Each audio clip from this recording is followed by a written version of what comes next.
Good morning student. स्वागत है आप सबका आपके YouTube channel your Diksha education पे। जिसने अभी चैनल को लाइक और सब्सक्राइब नहीं किया है कृपया वो चैनल को लाइक और सब्सक्राइब करें और साथ ही साथ बेल आइकन को दबाएं ताकि आपको नए वीडियो की सूचना नोटिफिकेशन के थ्रू मिलती रहे। चलिए आज हम लोग प्रश्नावली 5.2 का अगला प्रश्न करेंगे और 5.2 का अगला प्रश्न है 14 नंबर का। 14 नंबर प्रश्न कह रहा है कि 10 और 250 के बीच कितने 4 के गुणज हैं। यानी कि संख्या 10 और 250 के बीच हमको 4 के गुणज फाइंड करने हैं। तो चलिए देख लेते हैं। तो 14 नंबर का हल ये है 14। हम लिखते हैं हल। अच्छा, हमसे क्या कह रहा है कि 4 के हमको गुणज फाइंड करने हैं। तो मान लीजिए कि माना माना 10 और 250 के बीच कुल n गुणज कुल n 4 के गुणज हैं। कुल n 4 के गुणज हैं। अच्छा, हमने यह तो मान लिया कि कुल n गुणज हैं किसके 4 के, किसके बीच 10 और 250 के बीच। तो सबसे पहला गुणज क्या हो जाएगा 4 का। तो पहला गुणज गुणज पहला गुणज क्या हो जाएगा 4 का। तो पहला हो जाएगा 12। अच्छा, दूसरा क्या हो जाएगा। दूसरा गुणज हो जाएगा हमारा 12 के बाद आएगा तो 16। अच्छा, तीसरा क्या हो जाएगा। तो तीसरा गुणज हो जाएगा क्या हो जाएगा 12 4 16 उसके बाद हो जाएगा 20। यानी कि 12 16 और 20 ये संख्याएं ऐसी हैं जो 4 से क्या हो जाएंगी डिवाइड हो जाएंगी। ठीक, यानी कि इसमें 4 का गुणज मौजूद है, इसमें 4 संख्या मौजूद है। इसलिए यदि यह हमारा पहला है यानी कि A1 है, यह हमारा A2 है और यह हमारा A3 है, इसी क्रम में यदि हम आगे बढ़ेंगे तो हमको 250 से पहले भी कोई ना कोई ऐसा संख्या होगा जो 4 का गुणज होगा। तो अच्छा, 250 से पहले कौन सा होता है 249। तो क्या 249 4 से कटेगा, नहीं कटेगा, इसलिए वो 4 का गुणज तो होगा नहीं। 248 है, 248 है यानी कि जो अंतिम पद होगा वो क्या होगा 248, क्योंकि 248 4 से डिवाइड हो जाएगा यानी कि 4 के गुणज में आ जाएगा। तो अंतिम पद जो होता है वो किसी समांतर श्रेणी में क्या होता है nवां पद होता है। nवां पद यानी कि यहां से हम देखें तो हमारा एक जो एपी बन रहा है वो क्या एपी बन रहा है। एपी बन रहा है हमारा 12 16 20 ऐसे करके 248। जहां जहां प्रथम पद यानी कि हमारा एक कितना है 12 है। ठीक, और सार्व अंतर यानी कि कॉमन डिफरेंस कितना है 16 माइनस का 12 कर देंगे। A2 माइनस क्या होता है A1 या A3 माइनस A2। तो जब 16 में से 12 घटाएंगे तो अंतर कितने का आएगा 4। अच्छा, अंतिम पद यानी कि nवां पद कितना दिया है 248। अच्छा, हमको ज्ञात क्या करना है n यानी कितने 4 के गुणज हैं। तो आपने माना था कि आपने, चलिए मान लेते हैं दोबारा, माना कुल 4 के n गुणज हैं जो जो 10 और 250 के बीच हैं। 250 के बीच हैं। हमको चूंकि 250 और 10 के बीच का ही गुणज ज्ञात करना है इसलिए हमने लिख दिया कि माना कुल 4 के n गुणज हैं जो 10 और 250 के बीच है। इसलिए nवां गुणज बराबर हमको क्या दिया है 248। क्योंकि हम जानते हैं कि एनओ को कैसे रिप्रेजेंट करते हैं a plus n minus 1 into D जो किसके बराबर है 248 के। अच्छा, a क्या है प्रथम पद हमारा कितना दिया है 12 धन n हमको ज्ञात करना है और सार्व अंतर है हमारा d यानी कि 4 बराबर का 248। चलिए, तो 12 को क्या करते हैं इधर ला देते हैं तो हमारे पास क्या बचेगा n माइनस 1 इंटू 4 बराबर 248 माइनस का 12, चूंकि प्लस में 12 है इधर जाएगा तो माइनस में 12। यहाँ से हमको मिला n माइनस 1 इंटू 4 बराबर 236, यानी कि n-1 बराबर निकल जाएगा 236/4। चलिए, जब ऐसा निकला तो 4 से हम क्या करते हैं, इसको डिवाइड कर देते हैं। 4 5 20, 4 9 36, यानी कि हमारे पास क्या निकल के आया है, n-1 बराबर 59। इसलिए n का मान कितना हो जाएगा, 59-1, यानी कि n का मान आ जाएगा 60। यानी कि टोटल 10 और 250 के बीच 60 ऐसी संख्याएं हैं जो 4 के गुणज में मौजूद हैं या शामिल हैं। इसलिए 10 और 250 के बीच कुल 60 4 के गुणज हैं। यही हमसे क्या कह रहा था, पूछ रहा था। चलिए अगला प्रश्न देखते हैं। अगला प्रश्न हमसे यानी कि 15 नंबर का प्रश्न कह रहा है कि n के किस मान के लिए दोनों समांतर श्रेणियां 63, 65, 67 और 3, 10, 17 के nवें पद बराबर होंगे। यानी हमको n का मान बताना है, यानी कौन सा ऐसा n होगा, यानी किस नंबर का पद होगा जिसपे nवां पद इस दोनों श्रेणी का क्या हो जाएगा, बराबर हो जाएगा। चलिए 15 नंबर को देखते हैं। अब जो दिया है उसे लिख लेते हैं। दिया है पहला एपी। अच्छा, हमको पहला एपी क्या दिया है, 63, 65, 67। चलिए दूसरा एपी हमको दिया है, क्या दिया है, 3, 10, 17 डॉट डॉट।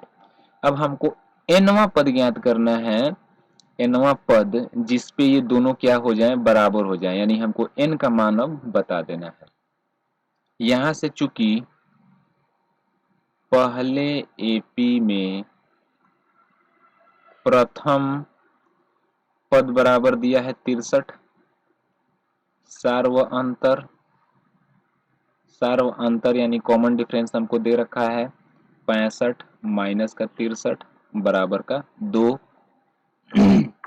चलिए इसी तरह हम क्या करते हैं, अच्छा इसलिए पहले एपी का एनवां पद, माफ कीजिएगा स्लाइड बंद हो गई थी। चलिए इसके आगे कंटिन्यू करते हैं हम लोग। तो इसमें कह रहा है कि दूसरा एपी हमको ये दिया है। अच्छा, पहले एपी का प्रथम पद यानी कि ए हमको दिया है 63 और पहले एपी का सार्व अंतर यानी कि स्मॉल डी हमको दिया है 65 माइनस का 63 बराबर का 2। अच्छा, तो यहां से हम क्या करते हैं, पहले एपी का, इसलिए पहले एपी का एनवां पद बराबर क्या हो जाएगा, A plus N minus 1 into D, जिसपे हमने देखा कि ए की जगह दिया है 63 धन एनवां हमको बताना है कि क्या होगा और डी हमको दिया है 2। इसे मान लीजिए कि समीकरण 1 है। चलिए, तथा दूसरे एपी का प्रथम पद यानी कि इसको कैपिटल ए से रिप्रेजेंट कर दीजिए, ए बराबर हमको दिया है 3, दूसरे एपी का सर्व अंतर डी बराबर आपको दिया है 10 माइनस का 3 बराबर का 7। चलिए अब हम क्या करते हैं, इसलिए दूसरे एपी का एनवां पद निकाल लेते हैं, यानी कि ए एनवां पद क्या हो जाएगा, A plus N minus 1 into का डी, जो किसके बराबर हो जाएगा, ए हमको दिया है 3 धन एन हमको ज्ञात करना है इंटू डी दिया है 7। चूंकि प्रश्न में हमसे कह रहा है कि दोनों समांतर श्रेणी के एन के किस मान के लिए एनवां पद बराबर होगा, चूंकि अच्छा अब लिख दीजिए प्रश्न से सीधा, प्रश्नानुसार दोनों एपी का nवां पद बराबर होगा, या फिर लिख दीजिए कि बराबर है। तो जब दोनों एपी का nवां पद बराबर है तब आप क्या करेंगे, चलिए आगे देख लेते हैं। तो जब दोनों एपी का nवां पद बराबर है, इसलिए समीकरण एक बराबर है किसके, समीकरण दो के। यानी कि समीकरण एक हमको दिया है 63 धन n-1 इंटू 2 बराबर 3 धन n-1 इंटू का 7। चलिए तो ऐसा करते हैं कि इसको ओपन कर लेते हैं। तो 63 प्लस 2n माइनस का 2 बराबर 3 प्लस 7n माइनस का 7। अब हम कैसा करते हैं कि 63 के पास 3 को लाते हैं, ठीक, उसके बाद -2 है, उसके बाद -7 को इधर लाएंगे तो +7 और हमारे पास क्या बच जाएगा 7n माइनस का 2n। तो अब देखिए 63 में से 3 निकल जाएगा यहाँ पे तो ये हो जाएगा 60, और 60 में से 2 निकल जाएगा तो ये कितना हो जाएगा, चलिए ये है, बाकी 7n में से 2n निकल गया तो 5n। चलिए 60 में से 2 या फिर सीधा -2 और +7 कर दीजिए तो कितना हो जाएगा आपके पास 5, तो ये हो जाएगा 65। ठीक, ये हो जाएगा आपके पास, ये दोनों 5 हो जाएंगे तो 60 और 5 65 बराबर का 5n, यानी कि n का मान कितना आ जाएगा 65 अपान 5, यानी कि यह हो जाएगा 13, यानी n का मान 13 हो जाएगा। यानी दोनों एपी में 13वां पद वह होगा जिस पे इसका जो भी मान होगा वो क्या होगा, दोनों एपी में बराबर हो जाएगा। तो बस वही लिख देना है, इसलिए दोनों एपी का 13वां पद का मान क्या होगा, बराबर का मान क्या होगा, बराबर होगा। यही चूंकि हमसे पूछा जा रहा है। चलिए प्रश्न संख्या अगला देखा जाए। हमसे कह रहा है कि वह एपी ज्ञात कीजिए जिसका तीसरा पद 16 है, सातवां और पांचवें पद, अच्छा सातवां पद पांचवें पद से 12 अधिक है। तो ऐसे तो प्रश्न हम लोग कर चुके हैं, तो चलिए 16 नंबर का हल देख लिया जाए। अच्छा चूंकि हमको तीसरा पद कह रहा है तो तीसरा पद क्या होता है, a प्लस का 2d जो दिया है 16। चलिए इसे समीकरण एक बना लीजिए। ठीक, जो जो दिया है हल में आप लिख दीजिएगा, दिया है, क्या दिया है, तीसरा पद, तीसरा पद एपी का तीसरा पद हमको दिया है ये। अच्छा आगे कह रहा है कि सातवां पद और पांचवा पद, यानी कि सातवें माइनस पांचवें पद को करेंगे तो अंतर कितने का आएगा, 12 आएगा। चूंकि एपी का सातवां पद यानी कि a plus 6d minus AP का पांचवा पद, अच्छा यानी एपी का पांचवा पद क्या होता है, a प्लस का 4d बराबर कितना दिया है 12। इसलिए आप इसे लिख लीजिए a plus 6d minus a plus 4d बराबर का 12, यानी कि ये हो जाएगा a plus 6d minus a minus 4d बराबर का 12। a से एक कैंसल हो जाएगा, हमारे पास क्या बचा है प्लस का 6d और माइनस का 4d, यानी कि 2d बराबर का 12। इसलिए d बराबर क्या हो जाएगा 12 बटे का 2, यानी कि 2 छके 12। यहाँ से d का मान कितना आ गया है 6 आ गया।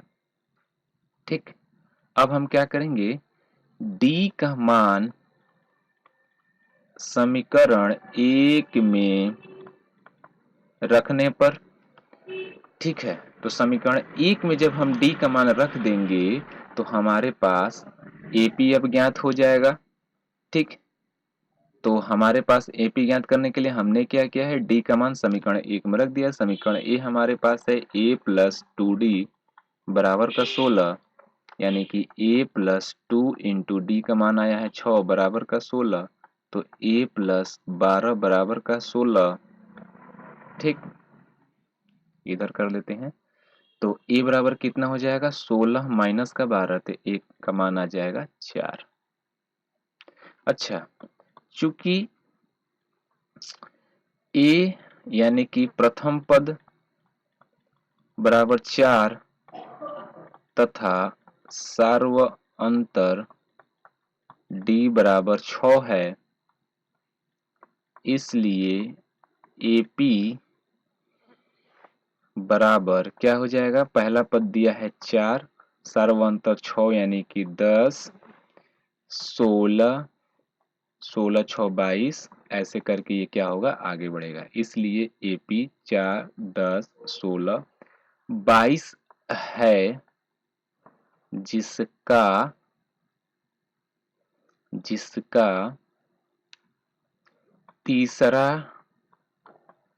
पद 16 तथा सातवां पद पांचवें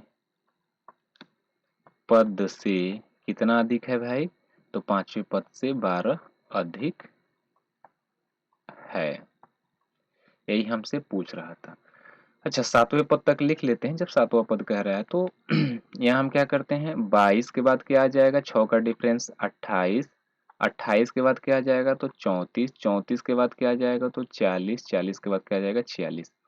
प्रथम पद, दूसरा पद, तीसरा पद, चौथा पद, और ये है पांचवा पद, छठवां पद, और ये है सातवां पद। देखिए 40 में से 28 घटाएंगे तो हमारा अंतर कितने का आएगा, 12 का आएगा। और यही हमसे क्या कहा जा रहा था, पूछा जा रहा था। चलिए, तो उम्मीद करते हैं कि प्रश्नों की जो सीरीज थी आज की आपको समझ में आई होगी। यदि प्रश्नों की सीरीज आपको समझ में आए तो वीडियो को लाइक करें और कमेंट सेक्शन में बताएं कि क्या अभी इम्प्रूव करना चाहिए जिससे और आसानी से आपको समझ में आ सके। तो ठीक है फ्रेंड्स, बने रहिए योर दीक्षा एजुकेशन के साथ। मिलते हैं वीडियो के अगले लेक्चर में, तब तक के लिए धन्यवाद।